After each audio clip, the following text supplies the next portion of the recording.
Vamos falar de advérbios? Sejam muito bem-vindos a mais um vídeo, a mais uma explicação. E hoje, continuando o que a gente está vendo de classificação de palavras na língua espanhola, a gente vai falar hoje de como funcionam os advérbios. E caso você não lembre o que são advérbios, vou explicar rapidinho para vocês. Talvez seja mais fácil com uma explicação do que a gente já viu, que são o caso dos adjetivos. Os adjetivos servem para a gente poder fazer com que a gente tenha a informação de uma coisa. Por exemplo, um carro azul. Essa palavra azul está dando uma informação para uma existência, para uma coisa, para um ser vivo, pode ser também. E quando a gente tem um advérbio, ele sempre é uma informação para tudo que não é um substantivo. Por exemplo, ele pode ser uma informação de uma ação, uma informação de uma outra informação, uma informação de modo, que geralmente a gente coloca o advérbio com adjetivo, advérbio ou verbo. E é por isso que quando a gente vai fazer uma classificação de um advérbio, a gente vai falar do que ele está querendo adicionar de informação extra. Então pode ser uma informação de quantidade, uma informação de negação, uma informação de modo, pode ser também uma informação de tempo. Geralmente, as situações que aparecem em um advérbio são de que você vai colocar ele depois de um verbo, então depois de uma ação. Para você poder ter um exemplo, eu posso ter a frase "Estoy estudiando mucho". Então você pode perceber que a gente tem um "estoy estudiando", então a gente tem a construção de uma ação, e logo depois a gente tem o modo dessa ação, que é o mucho.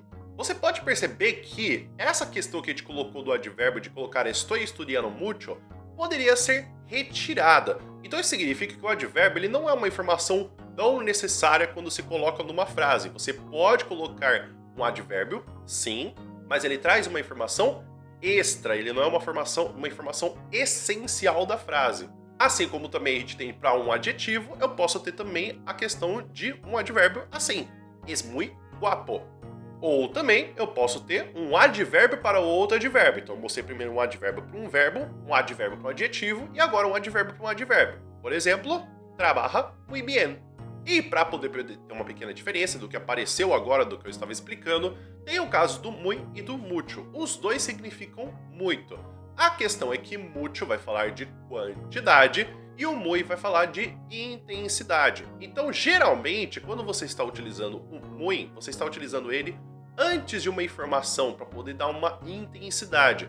Já o caso do mucho, ele dá uma informação de quantidade. E também para poder facilitar, quando você utiliza o muy, ele sempre vem antes de uma outra informação. O mucho, ele sempre termina uma frase também. E também quando a gente utiliza o advérbio, podemos dar informação de lugar e também com a pessoa que está falando. Se a gente está falando que está perto de quem fala, ou com quem eu falo, ou até mesmo de quem se fala. E para isso, a gente vai ter como base, então, 3 palavras para a gente poder ter essa noção de lugar. Então a gente vai ter aqui, aí e adi. Pode ser que você talvez ouça outras expressões para o adi, porém eu vou manter nessa expressão para você poder conseguir entender o que eu vou falar depois. Então, seguindo uma tabela que a gente poderia dizer de que é mais perto de quem fala, de com quem eu falo e de que quem está falando, a gente pode ter a seguinte noção.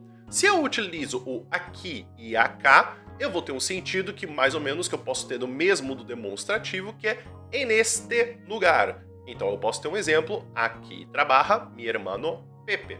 Então eu estou falando de um lugar próximo de quem está falando. Isso geralmente também dá uma sensação de você falar de algo emocional, que você tem proximidade ou que você tem carinho e afeto também. Assim como também a gente vai ter o aí, que a gente vai ter em esse lugar. Então perceba que este é a primeira pessoa, esse vai ser em segunda pessoa, sem 2 S, só com um S só. Como por exemplo, siempre dejo mi carpeta ahí. Então a gente vai ter aí então a expressão para a gente poder falar de o que é próximo de com quem eu falo, um pouco distante de quem eu falo. Lembre-se também que tem essa relação. Se eu tenho a tendência de usar acá e aqui, eu estou falando de algo próximo emocionalmente e fisicamente também.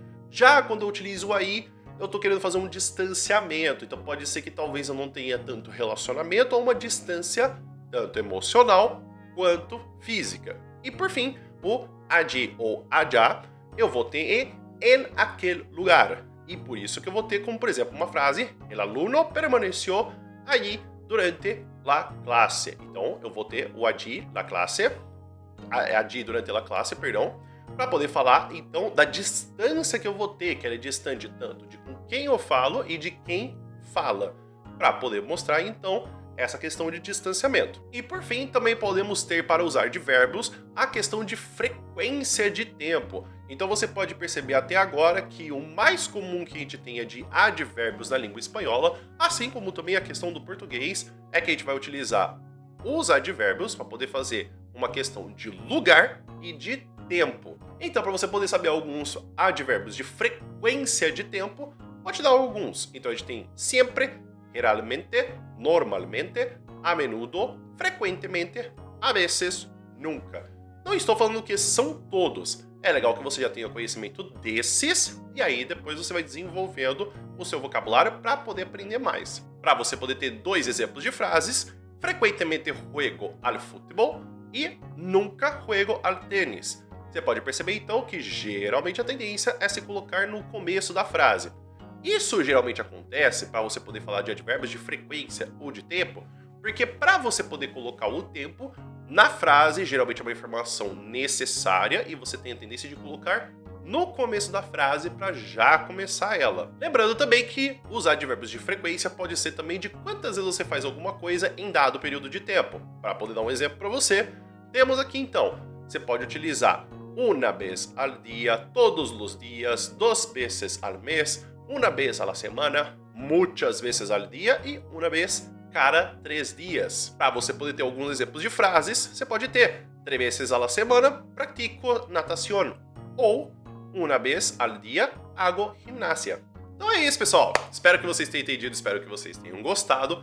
Isso que a gente vai ter então uma questão dos advérbios e também da questão de palavras que falam de frequência no espanhol. Você tem alguma dúvida? Você queria que fizesse mais frases? Você queria que tivesse outras palavras que também dissessem mais sobre isso para a questão dos advérbios do espanhol? Ou você quer ver alguma outra coisa específica que foi falada nas outras aulas ou que pode ser falada no futuro? Escreve aqui nos comentários para eu poder saber, por gentileza, para você poder ter um bom conteúdo. Eu queria agradecer a todo mundo que está me ajudando aqui no YouTube, então se inscrevendo no canal, deixando uma curtida, comentando alguma coisa que gostou ou fazer um pedido para algum outro vídeo. Isso ajuda demais, parece que é baboseira, porque todos os outros youtubers ou todos os canais ficam pedindo isso frequentemente, mas vocês não sabem o quanto isso ajuda, porque passa para outras pessoas que também querem ver o conteúdo e isso ajuda bastante o canal a poder crescer. E caso você queira continuar estudando sozinho, de forma autodidata, tem também o meu Drive com PDFs, PowerPoints, um material de estudo para você poder estudar para o espanhol e, inclusive, caso você queira estudar também para exames de proficiência, para tirar o seu